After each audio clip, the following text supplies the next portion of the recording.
हाँ भाई, chapter number 7 निकाल लीजिए आप लोग अपने पास। चैप्टर नंबर 7, चैप्टर का नाम है हमारे पास इंटीग्रेशन।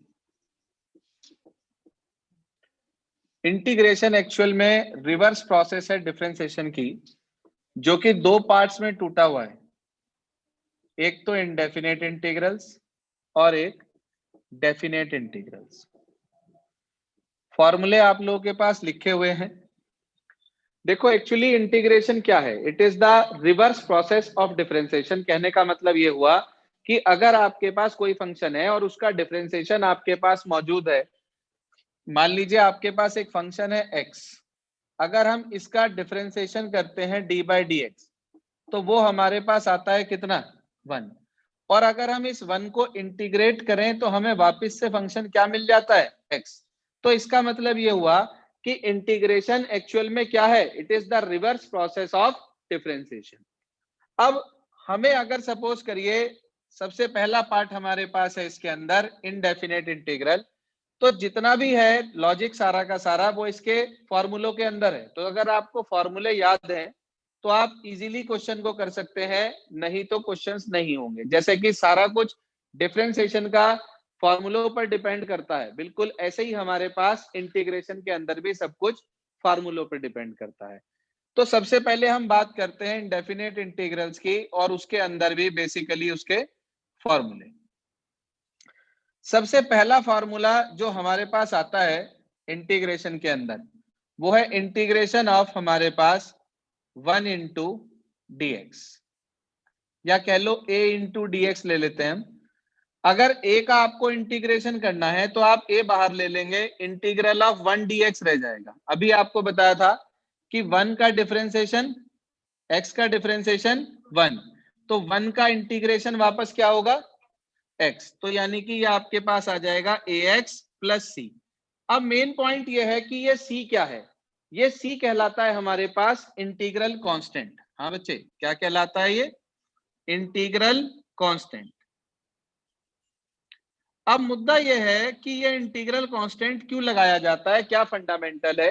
देखो ध्यान से, आपके पास मान लीजिए एक फंक्शन है F X is equals to 2x plus 3, और हमने इसको डिफरेंशिएट करा, एफ डैश एक्स निकाला, तो 2 इंटू 1 प्लस 0 यानी कि 2 आ गया हमारे पास। तो अगर मेरे पास इस फंक्शन को डिफरेंशिएट कर 2 आया है, तो इसका मतलब इसको वापस से इंटीग्रेट कर 2x प्लस 3 आना चाहिए था। तो मैंने इंटीग्रेशन करा इस एफ डैश एक्स का, यानी कि मैंने इंटीग्रेशन करा 2 का, 2 बाहर आ गया, 1 dx रह गया, 1 का इंटीग्रेशन अभी बताया x, तो आंसर आ गया 2x। अब आप ध्यान से देखो कि डिफरेंशिएशन के दौरान ये जो 3 यहां पर एलिमिनेट हो गया था, हट गया था, उस 3 को वापस लाने के लिए हमें यहां पर ये इंटीग्रल कांस्टेंट c लगाना पड़ेगा।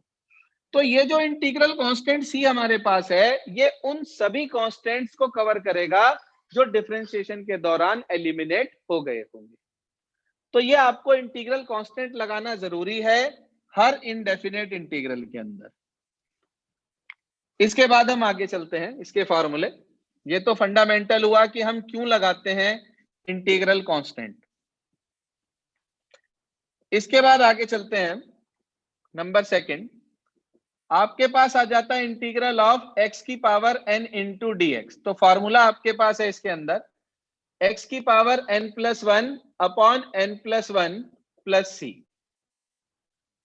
अगला आपके पास आ जाता है integration of 1 upon root x D x. इसका इंटीग्रेशन होता है 2 रूट एक्स प्लस सी। तो ये आपके पास आ गया 1 upon root x D x का इंटीग्रेशन। अगला हमारे पास आ जाता है नेक्स्ट फॉर्मूला, ध्यान दीजिए आप, integration of a raise to की power x into d x. a raise to की पावर x का इंटीग्रेशन a रेस टू की power x upon log a to the base e plus c. ये हमारे पास a रेस टू की power x का integration. अब इसके बाद हमें इंटीग्रेशन करना है, मान लीजिए e रेस टू की power x into d x का। तो मेरे बच्चे e रेस टू की power x into d x का जो इंटीग्रेशन होता है वो वापिस से e रेस टू की पावर x प्लस सी होता है। नेक्स्ट फार्मूला आपके पास integration of 1/x into dx।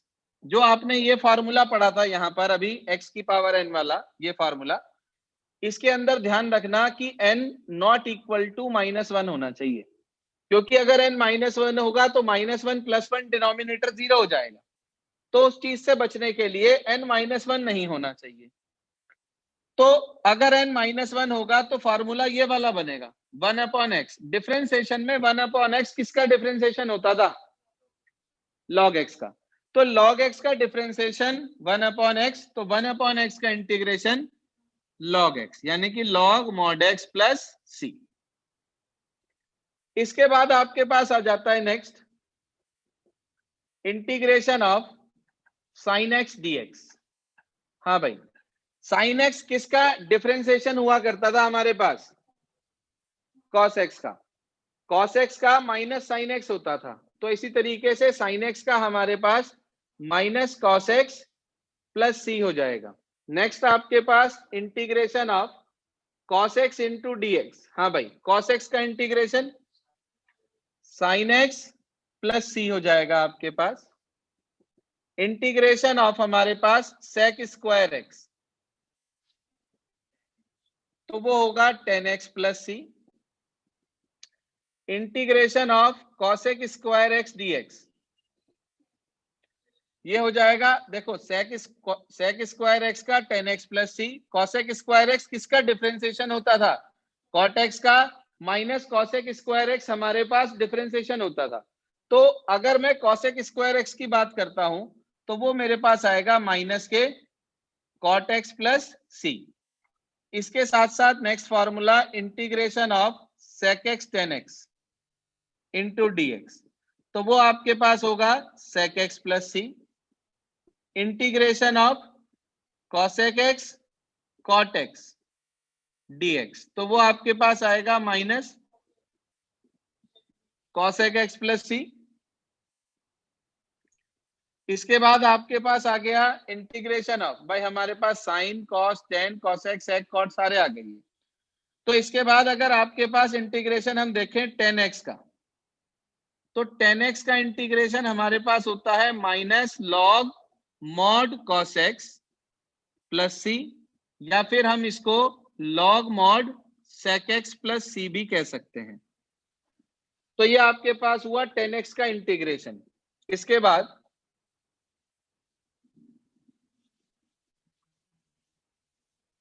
जी हाँ, हम बात करें अगले की, integration of cot x dx। तो cot x का इंटीग्रेशन होता है हमारे पास log mod sin x plus c। फिर उसके बाद इंटीग्रेशन ऑफ आपके पास आता है मेरे बच्चे sec x। sec x का होता है log mod sec x plus 10x plus c। Integration of इसके बाद आपके पास cosec x, तो log mod cosec x minus cot x plus c। फिर इसके बाद आपके पास आता है integration of 1/√1 minus x square, जो कि हमारे पास होता है sine inverse x plus c या माइनस के cos inverse x plus c। इसके बाद आपके पास आ जाता है integration of 1/1 plus X square dx। देखो फार्मूले ये सारे आपके पास लिखे हुए हैं कंसेप्ट नोटबुक में, आपको सिर्फ और सिर्फ इन्हें लर्न करना है, याद करना है। तो 1/1 प्लस एक्स स्क्वायर ये होता है हमारे पास tan inverse x plus c या माइनस के cot inverse x plus c। Next आपके पास integration of 1/x under root x square minus 1 dx। इसका आपके पास इंटीग्रेशन होता है sec inverse x plus c या माइनस के cosec inverse x plus c। देखो ये तो बेसिक फार्मूले हैं हमारे पास 19 के 19, जिन पर हमारा सारा इंटीग्रेशन डिपेंड करता है। इसके अलावा कुछ 2-4 चीजें और हैं जो हमें याद रखनी है। वो क्या क्या है वो सुन लें, समझ लें। अगर आपके पास कहीं आ गया, ध्यान दीजिएगा, देखो फॉर्मूले वगैरह नोट करने की कोई आवश्यकता नहीं है। कंसेप्ट नोटबुक में से देखें, जिसके पास है ठीक है, नहीं है जिसके पास, फोटो स्टेट करवाई थी ले जाना मेरे से। जी हाँ, आपके पास अगर कहीं आ जाता है tan square x dx, tan square x का इंटीग्रेशन, तो tan स्क्वायर एक्स का डायरेक्ट कोई इंटीग्रेशन नहीं होता, उसे हम लिख देते हैं sec स्क्वायर एक्स -1। अब आपको sec स्क्वायर एक्स का भी पता है और 1 का भी पता है। क्या होता है भाई sec स्क्वायर एक्स का इंटीग्रेशन? tan x, और इसका x, tan x minus x plus c. ऐसे ही अगर आपके पास कहीं cot स्क्वायर एक्स dx आ गया, तो उसे आप लिख देंगे cosec स्क्वायर एक्स -1 और dx, दोनों का इंटीग्रेशन आपको मालूम है।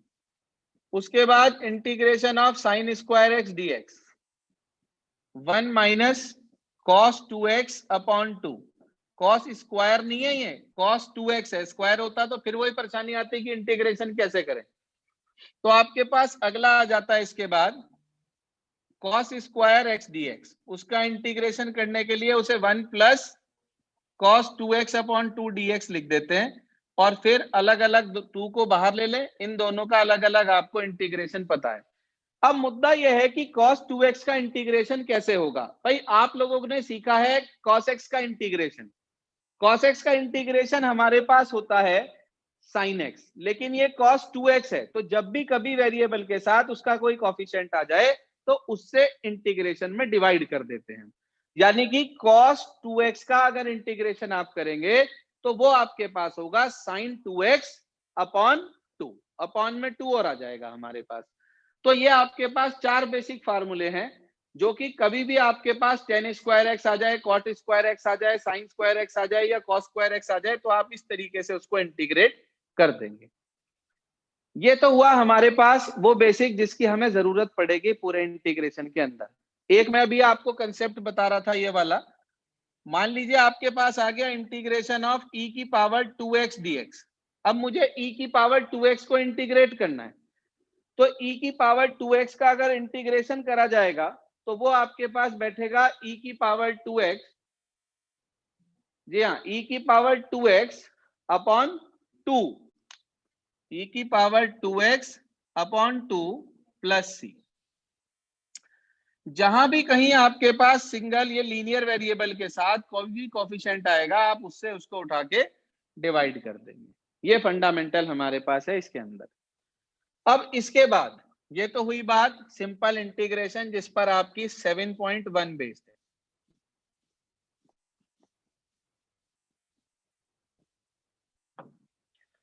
उसके बाद हम चलते हैं, हमारा अगला टॉपिक है इंटीग्रेशन बाय सब्स्टिट्यूशन।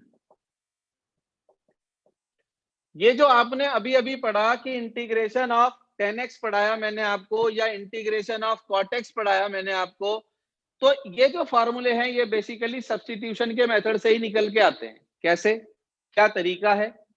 आपके पास लिखा है, मान लीजिए i बराबर इंटीग्रेशन ऑफ, मैं ले रहा हूं बिल्कुल सिंपल सा, e की power tan inverse x upon 1 plus X square.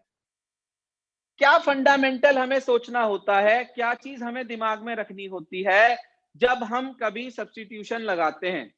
तो हमें जो चीज दिमाग में रखनी होती है वो ये कि आप इसके अंदर एक ऐसा फंक्शन ढूंढें जिसका डिफरेंशिएशन आपको इसमें मिल जाए आराम से। तो ऐसा फंक्शन आपको इसके अंदर ढूंढना होता है। अब यदि आप ध्यान से देखें इसमें, तो मेरे पास tan इनवर्स x, जी हाँ, मेरे पास tan इनवर्स x का डिफरेंशिएशन मौजूद है 1 अपॉन 1 प्लस एक्स स्क्वायर। तो मैं क्या करूंगा, यहां से tan इनवर्स x को, जी हाँ, tan इनवर्स x को t मान लूंगा। तो tan इनवर्स x का डिफरेंशिएशन करूं, अब मैं लिखेंगे आप यहां पर कि differentiate with respect to x, बोलो क्या आएगा? tan इनवर्स x का 1 अपॉन 1 प्लस एक्स स्क्वायर, और t का करेंगे तो dt बाय dx। बाय के dx को आप इधर ले आएंगे, 1 upon 1 plus X square into dx बराबर dt। देखो ये जो छोटे छोटे स्टेप होते हैं ना, ये हमें लिखने होते हैं एग्जाम में, क्योंकि एग्जाम में कोई 10-20 क्वेश्चन तो आने के नहीं इंटीग्रेशन के, 2 या 3 क्वेश्चन होंगे। तो जहां कहीं आपको सब्स्टिट्यूशन लगाना है वहां आपको लिखना है कि आप किसके रेस्पेक्ट डिफरेंशिएशन कर रहे हो, क्यों डिफरेंशिएट कर रहे हो, कहां डिफरेंशिएशन कर रहे हो, ये बातें लिखनी पड़ेंगी आपको। आपके पास आ गया 1/1 प्लस एक्स स्क्वायर डीएक्स की वैल्यू dt आ गई। अब आप इसे उठा के सब्स्टिट्यूट करेंगे ऊपर, तो आपको मिल गया I बराबर इंटीग्रेशन ऑफ, हाँ भाई, tan इनवर्स एक्स को t कहा था, e की पावर t हो गया, 1/1 प्लस एक्स स्क्वायर dx पूरा मिलके क्या हो गया, dt। तो ये आ गया e की पावर t dt आ गया हमारे पास। आप इसे इंटीग्रेट करिए तो ये बन गया e की पावर t का इंटीग्रेशन e की पावर t प्लस c, और t की वैल्यू रख देंगे tan inverse x plus c। ये आपको आंसर मिल गया। देखो ये तो हमने एक बहुत सिंपल सा क्वेश्चन लिया सब्स्टिट्यूशन का, जिसके अंदर डायरेक्ट हमें दिखाई दे रहा है कि क्या फंक्शन हमारे पास है और हमें किसका उठाकर इंटीग्रेशन करना है। ये चीज हमारे पास बिल्कुल सीधी सीधी मिल रही है।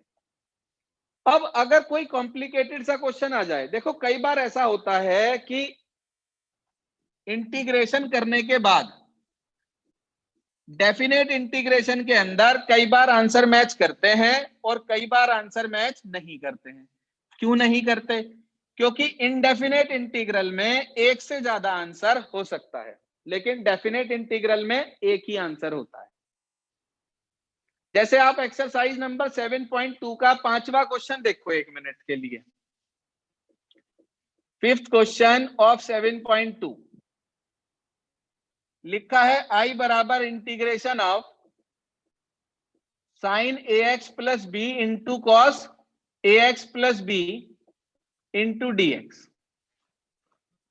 इसे करने के 3 तरीके हैं हमारे पास, 3 डिफरेंट मेथड्स।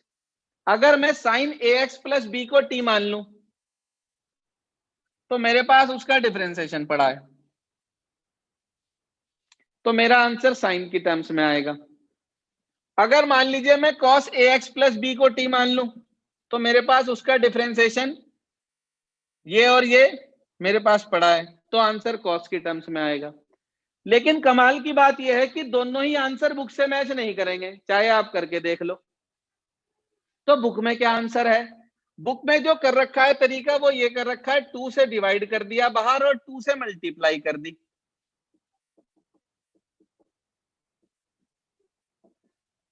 ऐसा किस लिए करा? ताकि ये sin 2 थीटा का फार्मूला बन जाए। ये आपके पास आ गया sine twice of ax plus B into dx। अब आप क्या करेंगे, लेट कर लेंगे twice of ax plus B को t मान लेंगे, differentiation with respect to x लिख देंगे यहां पर, 2 अपनी जगह, ax प्लस बी का a dx हो जाएगा इक्वल टू कितना हो जाएगा सर, dt। तो dx की वैल्यू यदि मैं निकालूं तो 1/2a इंटू dt आ जाएगी। आप इसे उठाकर ऊपर पुट कर दें तो आपको मिल जाएगा I बराबर 1/2, पहले से बाहर है, 1/2a और आ गया, 1/4a integration of sign t और dt। हाँ भाई, साइन t का इंटीग्रेशन माइनस कॉस t, तो आपको मिल गया I is equals to 1/4a, तो ये रहा साइन t का इंटीग्रेशन आपने बताया माइनस के प्लस सी, तो आपके पास आंसर आ गया -1/4a cos twice of ax plus b plus c. यह आंसर आपकी बुक में है। आप ये देखो कि हमने 3 तरीके से इस क्वेश्चन को समझा, तो आंसर तीनों केस में डिफर आएगा। इसका मतलब ये नहीं है कि तीनों गलत है आंसर या 2 गलत हैं यही ठीक है, आंसर तीनों ठीक है। आप किसी भी मेथड से कर सकते हैं जिससे आप चाहें। अब इसमें ही एक थोड़ा सा और कॉम्प्लिकेटेड क्वेश्चन ले लेते हैं, 31 या 32 है, देखिए उसे करने का क्या तरीका है। पढ़ना क्वेश्चन नंबर 31, 30, 32 देख लो क्या है। Integration 1/1 plus cot X into dx। भाई ये क्वेश्चन है, बहुत ही बढ़िया क्वेश्चन है, बहुत ही इंपॉर्टेंट क्वेश्चन है, थोड़ा सा डिफरेंट है जो कि आपकी बाकी क्वेश्चन है उनसे। तरीका क्या है काम करने का, कॉट को लिख सकते हैं कॉस अपॉन साइन। तो जब हमने इसका एलसीएम लिया, ये हो गया हमारे पास sine x upon cos upon sine लिखा, एलसीएम ले लिया, साइन ऊपर आ गया, sine x upon sine x plus cos x into d x आ गया। अब मैंने देखा कि नीचे लिखा है sine x plus cos x, ऊपर भी अगर प्लस में कॉस एक्स होता इसके साथ तो हमारा पर्पस सॉल्व हो जाता, लेकिन ऊपर प्लस में कॉस नहीं है। अगर मैं कॉस प्लस करूं और कॉस माइनस करूं तो एक साइन एक कॉस तो आपस में कंबाइंड हो गए, फिर एक कॉस अलग बच गया। तो वो जो एक कॉस हमारे पास अलग बच गया, उस एक कॉस के साथ भी साइन को इंट्रोड्यूस करने के लिए हमने क्या करा, 2 से डिवाइड कर दिया, 2 से मल्टीप्लाई। बस यही मेन स्टेप है याद रखने वाला।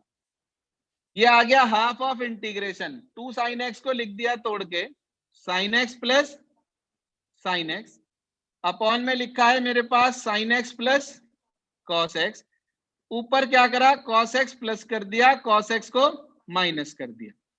जी हाँ, कॉस एक्स प्लस कर दिया, कॉस एक्स माइनस कर दिया और इंटू डीएक्स, ये आ गया हमारे पास।